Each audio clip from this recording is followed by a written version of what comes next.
Welcome. In the second episode of our little series, we'll be preparing for the first defense mission. And as you can see, we'll be swapping a couple units. Mostly we want engineers, so we can dig trenches. And we should be equipping the bazookas to start grabbing some experience on them. And that's pretty much it. I think we only unlocked the bazookas for now, so... when it comes to the units we bought with the free experience, there are a couple more, but we'll be also taking them if we can. That's pretty much it. As you can see, I bought 20 sappers instead of engineers, but that's because I can't read, so don't worry about that. You definitely don't need sappers, although they can be useful. If I'm not mistaken, they're the ones that place the mines. I could be mistaken. There are a couple of type of engineering units, and under the information tab you can see exactly what they can or cannot do. But personally I don't use mines that often. I just build tank traps, and then I use the bazookas to cover the flanks from enemy tanks. And that's exactly what you're going to see here.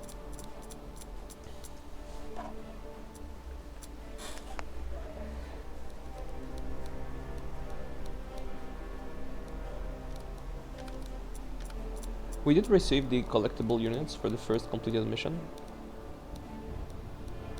so I'll try to fit in those tanks, although collectible units have a downside. They're not connected to anything in the tech tree. So if you take one, he won't allow you to unlock another unit for free. But still, he's a very good way to complete the battalion, especially in the early stages when you lack points. You can take the collectible unit. It's not going to be the best out there, but still, it can be very useful. We take the ammo truck this time. And that's pretty much it. That would be it for the tech tree. And let's go to the mission. Okay, so there we go. First defense mission. Our objective will be to hold the HQ primarily. We lose if we don't hold it, so obviously. And apart from that, the first point and the second one, which will allow us to get more points before we eventually retreat. And since we get more points, we'll win faster. And that's the entire point of the of this. Now, as you can see, well, you can't really see it since I'm at home, but and you're not with me, but you can hold shift and left click to place tank traps with more space than usual, because normally you just hold right click or left click and you make a line of tank traps, which is fine, it's faster, but you are limited in the amount of tank traps you can place this way. But since we place them like this, we are not limited at all. And we can build a larger wall, which will help a lot. The reason we are building a wall like this is because we want the enemy to split into two groups. That's exactly what he will do. Their tanks will go left and right, but most of their infantry will go for the center. Some of them will be trying to flank, to be clear, but in very small quantities compared to the main attack wave we get on the center side. I mean, not center really, we are off-centered on the objective. We are a bit on the right side of the map, but on the objective, yeah, there you go. Most of them will be focused on the objective. That's where their mortars, tanks, well, not tanks, they're not releasing tanks at this stage, it's tier 1. That's where most of them will go. They will focus on the objective. Normally, at least, that's what they would do, but since we built the tank traps, their tanks will be isolated with very few infantry. Our tank rifles this way will be sure to survive, and at the same time shoot him from all sides at the same time, because they'll be encircled once they reach those flanks. So that's our main plan for this defense. Isolate the tanks, kill them, and mass kill infantry with our support weapons. In fact, that's our main plan for most of the defenses. So yes, probably in the future I will not make any commentary for defense missions and just focus on the attacks, because attacks are quite funny. You can troll a bit in multiple ways. You can have different tactics. You can have fun with those. On the defense, for sure, once you do this tactic, then I'm sure you can try something else to make it harder for yourself, but essentially this works. And for now we just want to hold at all cost, make it quite easy and as fast as possible, because we want to get to higher tier, like tier 2 or 3, and tank cannons, maybe like isolated pockets of defenses, and see what happens. But I think what will happen is I will get overrun by tanks. Basically, they'll just run me over. So I have to divide them.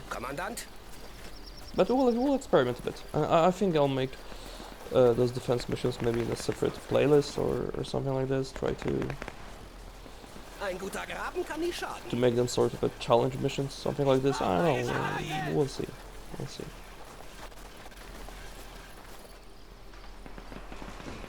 Like holding the defense line without engineers.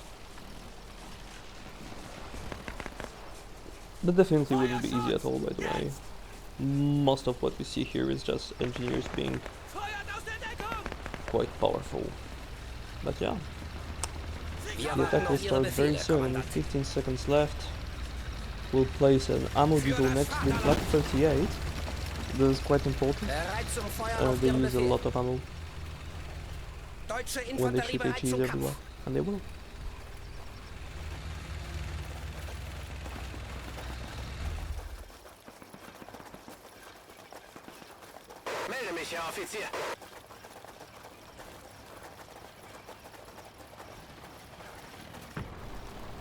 And there we go. Defense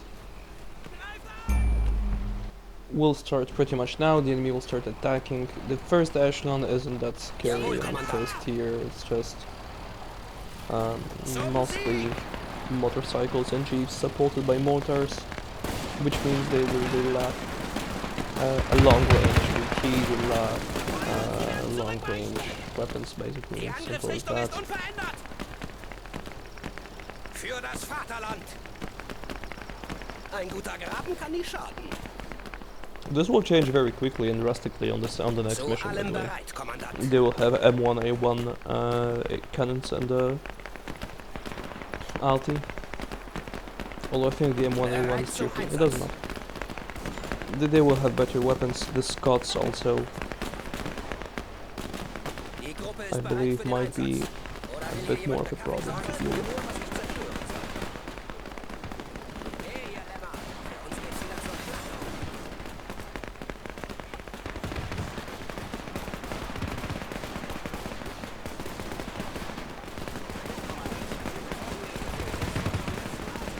And yeah, that would be...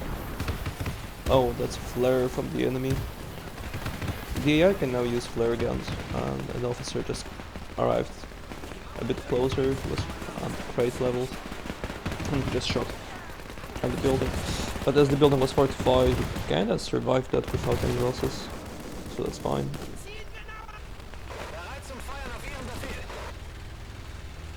We don't have that many troops on the map, even we have like a tank only on the center side protecting the objective. Maybe a handful of infantry on the center to cover, but really the main role of infantry in our case is for them to slow down the enemy, and if needs be we'll move the tanks to counter-attack, to cover, to basically stop the enemy advance.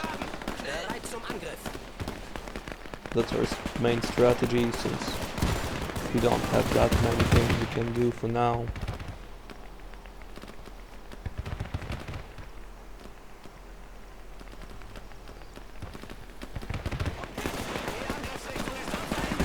Oh, it works quite well. We'll see how it will go.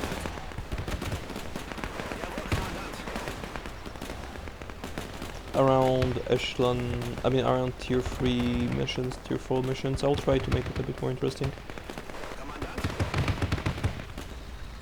But regardless,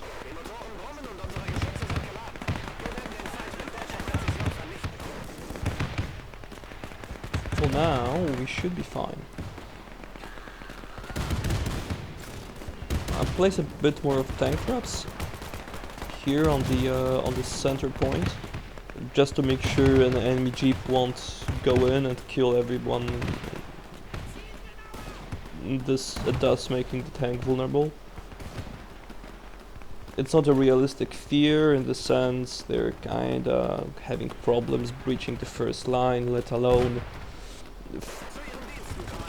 assaulting the center positions while getting flanked by minor infantry on the left and right side. Their mortars are hitting though, they are hitting our infantry inside the trenches. We did have some losses from this. We had to move the tank to react to that. They have a mortar on the right side, shooting the right positions. Another mortar on the left, pressuring the center ones. They're nowhere close being an actual problem just yet, but still we need to react to those mortars sooner or later, and I think we will get the mortar a bit later on to just deal with this.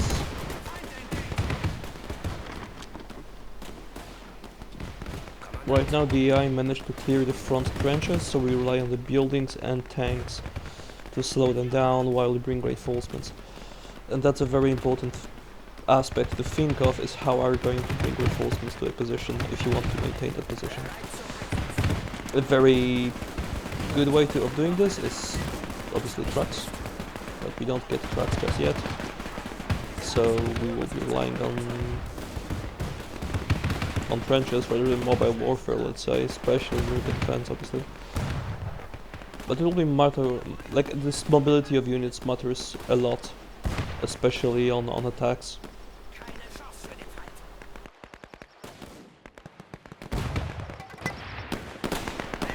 Anyways, during this time on the left flank, we just play Minecraft, because why not? There's no one there to stop us. I have to say, I just love the Minecraft aspect of this game. I would love for the trenches to be upgradable, for instance, too. That would be huge. Just to play Minecraft a bit more while the enemy struggles to breach our defenses, basically. That's the bottom line of it, but still. And that's a very good thing we had this tank on the left side, because that's an entire squad of infantry, and those guys could become a problem, because they would shoot the engineers. We do have 20 engineers, but let's keep it that way, I would say. Let's make sure we still have 20 engineers.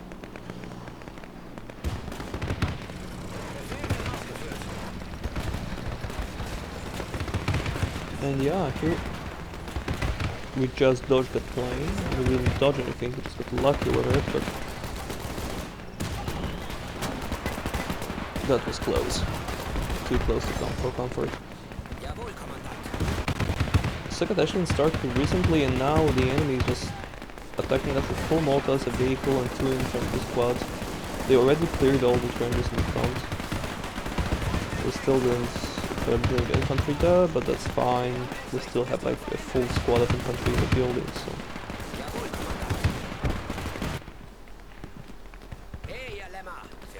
This will be perfectly fine.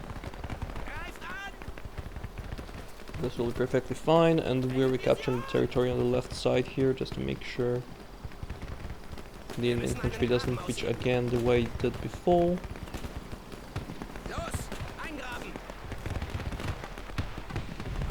And just like so, we locked down pretty much the entirety of the map. The left side is still a bit vulnerable, but it doesn't really matter. The worst case, if they pierce it, they can counterattack. But they just won't pierce, will they?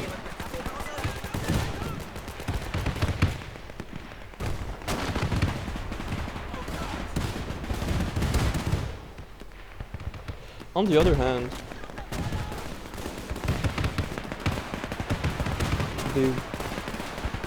Oh, the time.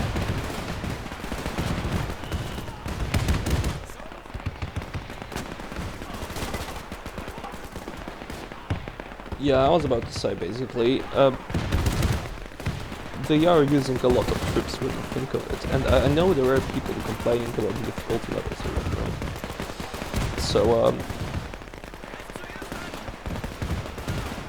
I think the first mission will just look like this, although when you turn off the UI, the game looks quite cool, especially in the night with all the guns lighting up on the horizon. That's just super cool. Especially, I believe all maps have their night and day version, so you never know on what version map you'll be playing. Little Flag 38. This camouflage is really weird though, you can really barely see him behind his little cover. So that's quite cool.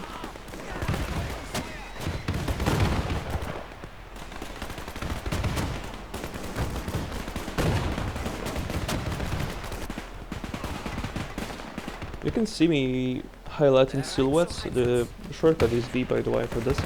I do this because this way I know where they attack the most. Obviously here it looks like they're pretty much everywhere at the same time, but if you look closely you can see the concentrations, you can see the path they were choosing basically. That's why I do this, so I know where they'll be focusing on.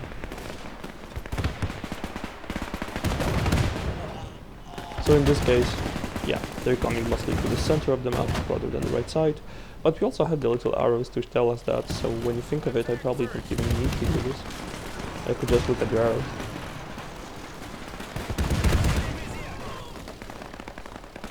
But yes.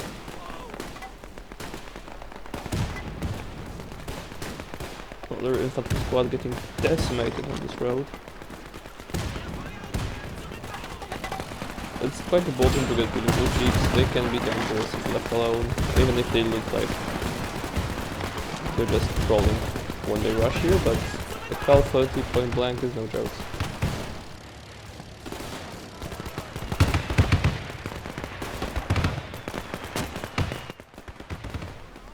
And yeah, just like this, we're about to hit Ashland 3.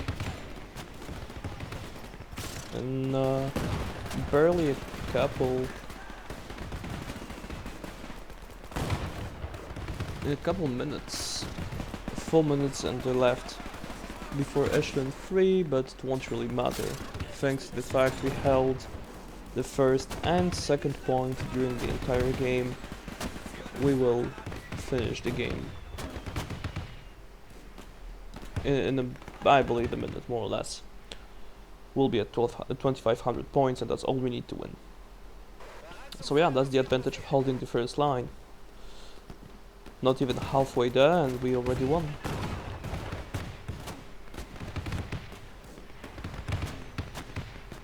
Which is quite good. We don't really want to be stuck here for long. We have places to be, I would say.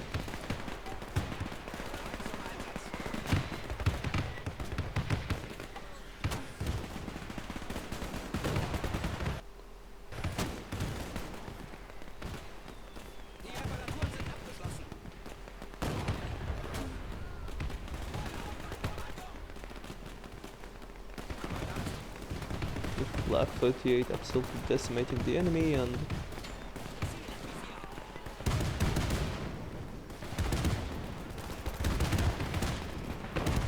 the little collectible tank we got just allowed us to shoot them auto, which is quite fine. It's not too destructive, but we really need to get rid of mortars whenever we can. 4 or 5 mortars can be definitely difficult to hold against. They will chip down your infantry. Here, for instance, I end up retreating my tanks because I have no infantry in front.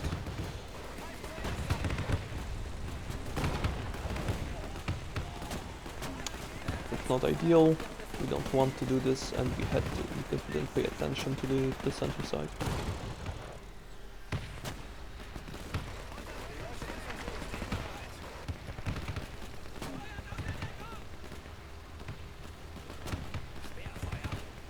But at this stage it's really more of a precaution than anything else.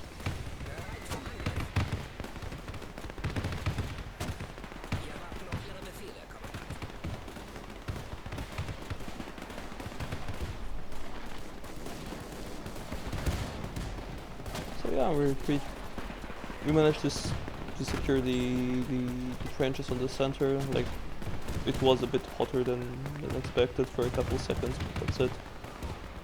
And since we have infantry there again, we can try to get rid of the mortars. At this range, the tank really isn't very precise. The first one we got really lucky to get it in one hit. Now we'll keep shooting it for some time before we manage to get rid of it for sure. Yeah, there we go. 6 or 8 shots before hitting it. We were just too far basically.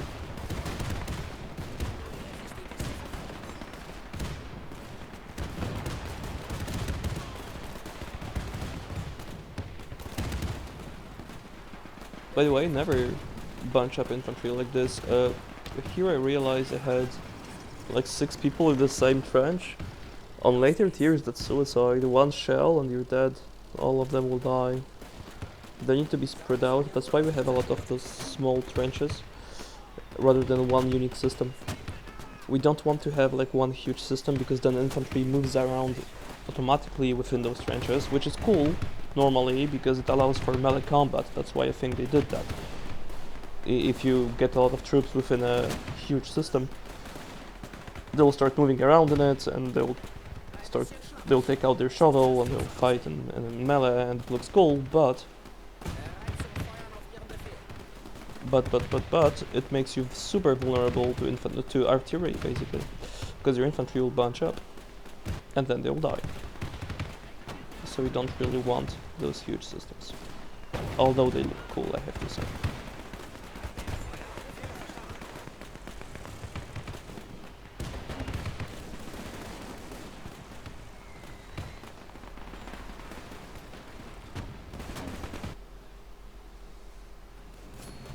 Okay, it seems like I overestimated the amount of points we had. We did reach Echelon 3 before the game ended.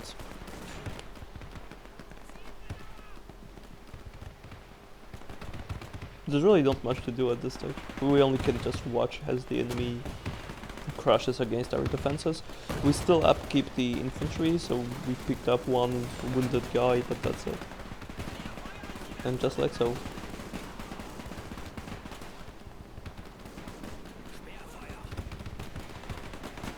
We keep holding basically.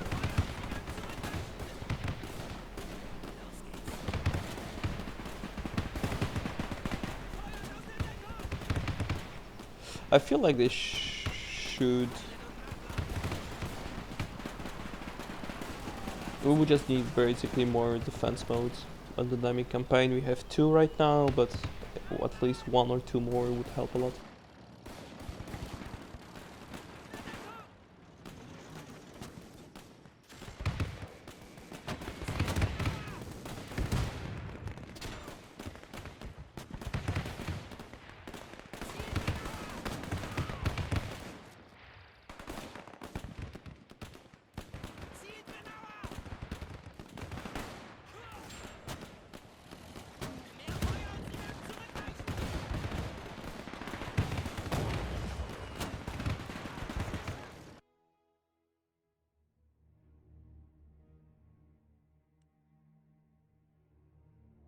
Quite huge amount of kills, 500 kills on defense on the defense here.